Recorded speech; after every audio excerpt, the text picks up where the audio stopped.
Hello అండి. అందరూ ఎలా ఉన్నారు? అందరూ బాగున్నారా? నేను కూడా బాగున్నాను. ఈరోజు మాకు డిన్నర్‌లోకి గోంగూర పచ్చడి, మళ్ళీ గోబీతోటి పకోడీ చేద్దామనుకుంటున్నాను. ఎందుకంటే పొద్దుట చేసిన పప్పు ఉంది. దానికి జతగా గోంగూర పచ్చడి చేయాలని మా వారు చెప్పారు. అందుకోసమనే గోంగూర పచ్చడి చేస్తున్నాను. అది మా పిల్లలకి కొద్దిగా ఇష్టం ఉండదు. మా పెద్ద అబ్బాయి కంటే గోబీ పకోడీ అంటే చాలా ఇష్టము. అందుకోసమని రాత్రి డిన్నర్‌లోకి వానికి పప్పులోకి సైడ్‌కు నంచుకోవడానికని చేస్తున్నాను అది. గోంగూర పచ్చడి అంటారా, చాలా బాగుంటుంది అది.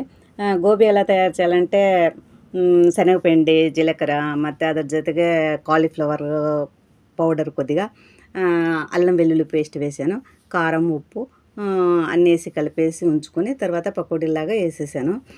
ఇక్కడ ఫస్ట్ గోంగూర పచ్చడి ఎలా తయారు చేయాలని చెప్తాను చూడండి. ఫస్ట్ నూనె వేసి దాంట్లో కొద్దిగా మనం వేసిన పప్పులు వేసుకోవాలి. తర్వాత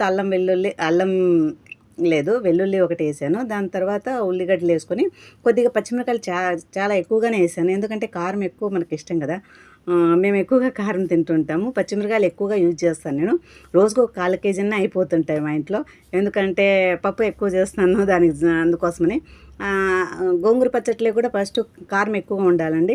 లేత గోంగూర కాదు అది, కొద్దిగా ముదిరిన గోంగూరనే అది.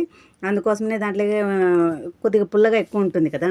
దానికోసమని నేను మిరపకాయలు కూడా ఎక్కువ వేసేసాను దాంట్లో.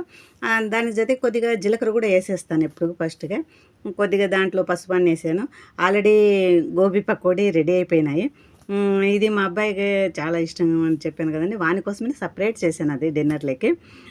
ఇక గోంగూర పచ్చడి అంటారా, అది చూడగానే నాకు ఒక విషయం చెప్పాలనుకుంటున్నాను. మా తమ్మునికి గోంగూర పచ్చడి అంటే చాలా చాలా ఇష్టం. మా అమ్మ చేసేదంటే వానికి ఇంకా ఇష్టము.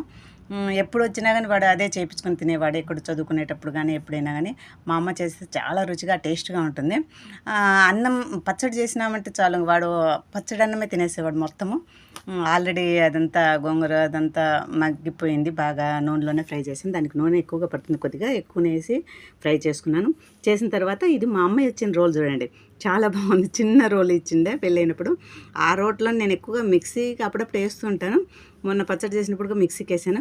కానీ ఇప్పుడు నేను రోట్లోనే దంచాలనేసి, రోటి పచ్చడి అయితే చాలా బాగుంటుంది అనేసి రోట్లోనే దంచుతున్నాను. ఎందుకంటే దీంట్లో వేస్తే పలుకులుగా దంచుకోవచ్చు.